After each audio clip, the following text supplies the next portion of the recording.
Reactor online. Sensors online. Weapons online. All systems nominal.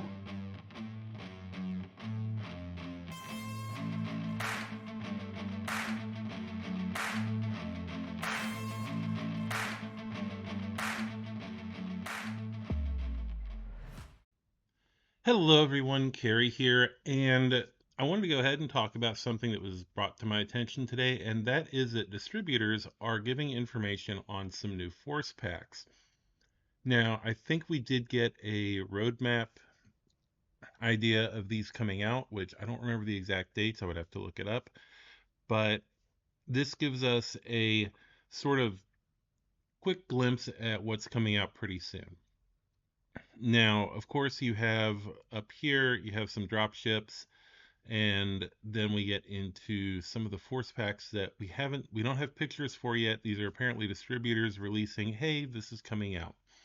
Now, all of these have an April 1st release date as far as what I guess it's a placeholder.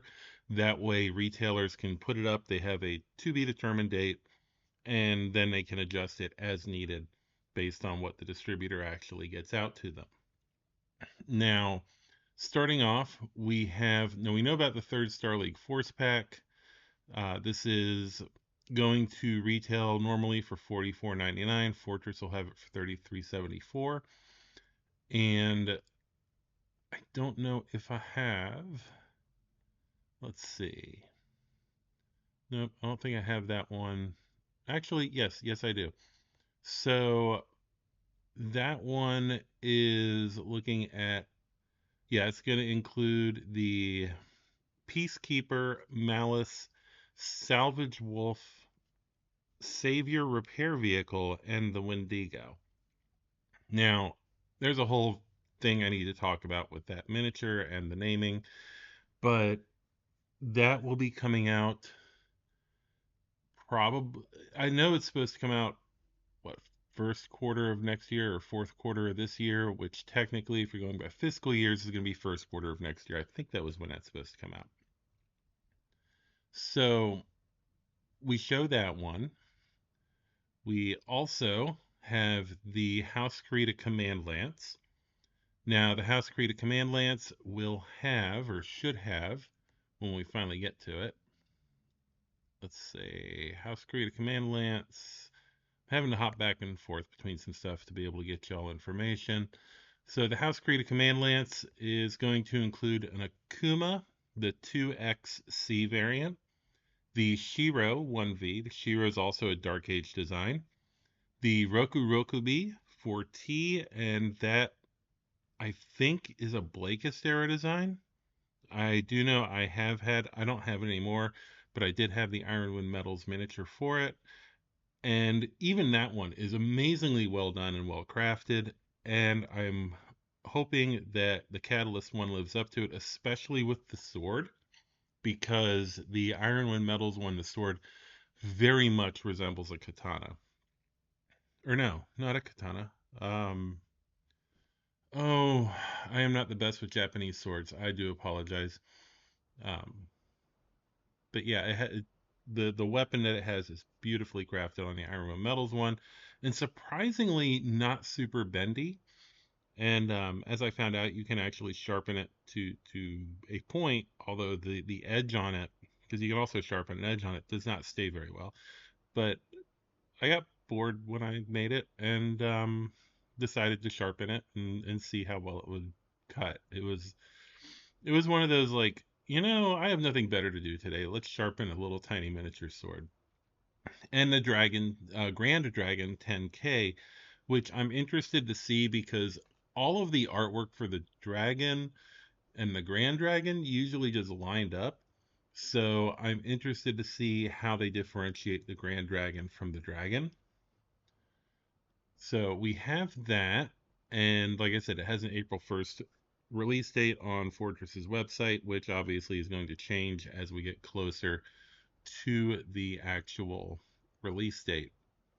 Next, you have the House Kurita Ranger Lance. Now, the Ranger Lance is a little bit lighter of a unit, if I recall correctly. and hop it in here.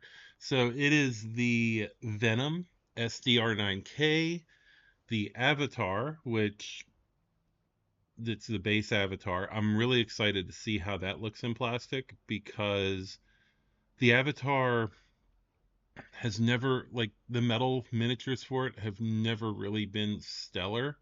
And I'm hoping that this comes out really good. The Chimera 1S, which is common to both the Fed Sons, or the Fed Com, I guess, and House Kurita.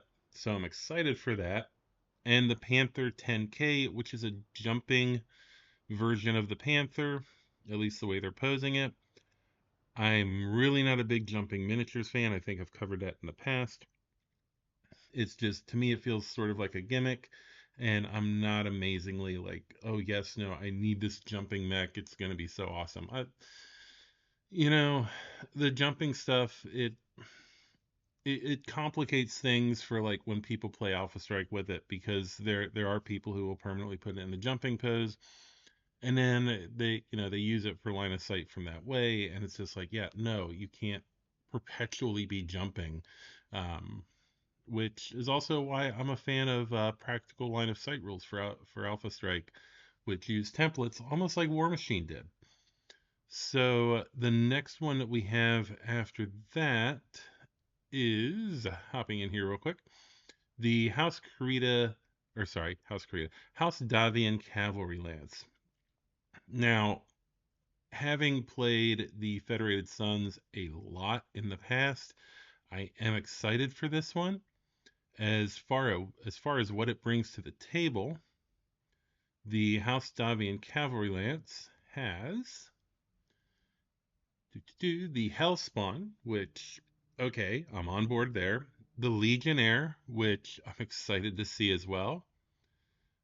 The Gunsmith, which I don't know if any of you are familiar with the Gunsmith, but it is a really nice little, almost like, I don't know how quite to put it. It's an interesting little mech, although I'm not big on, like, having multiples of them. I really don't see needing multiples. It's a very Fed Sons exclusive design. The Hellspawn and Legionnaire, I think, have had time to sort of proliferate out through the inner sphere. And a new federated, it says a new, from where I'm able to look at this, a new Federated Sons variant of the Enforcer, which I don't know if that means that I'm assuming that means they're doing a brand new variant of the Enforcer, or they have not been given enough information on that to specify which variant of the Enforcer it will be. And of course, the last one that we have here is the House Davion Heavy Battle Lance, which also is something that I'm looking forward to.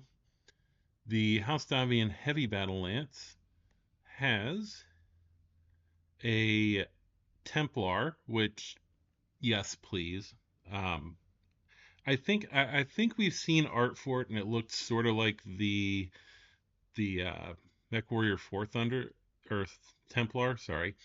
Um, and I'm kind of hoping that that's the case. That was a beautiful interpretation of the Templar, and I would really like to see that carried over. And I think with the art that we did see, it was that sort of theme of, like, the Mech Warrior 4 Templar. The Falconer, which, yes, the Falconer needs a really, really extensive redo on the visuals. I'm very happy to see that's being done. The Thanatos, which is a FedCom, actually, all of these are pretty much FedCom Civil War um, centric designs. I'm really happy with that.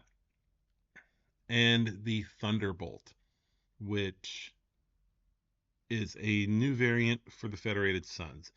So I don't know quite what to expect there. I don't know if it's, like I said, with the Enforcer, if it's an existent variant, or if it is a brand new variant that we are going to be seeing.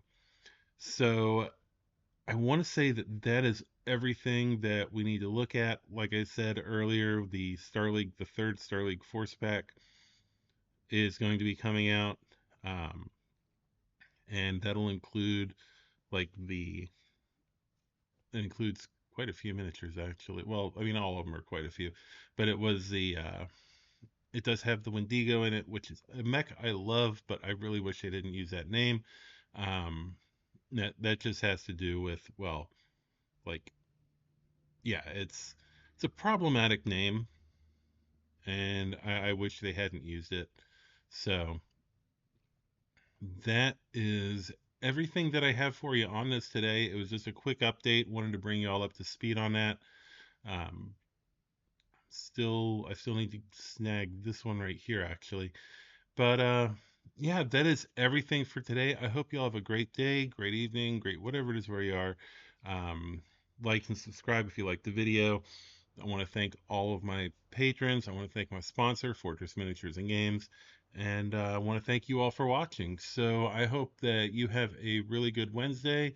And this is Carrie signing off. I'm gonna find my meaning, I can make a change. I wanna play the game. You wanna sink or swim? I'm gonna go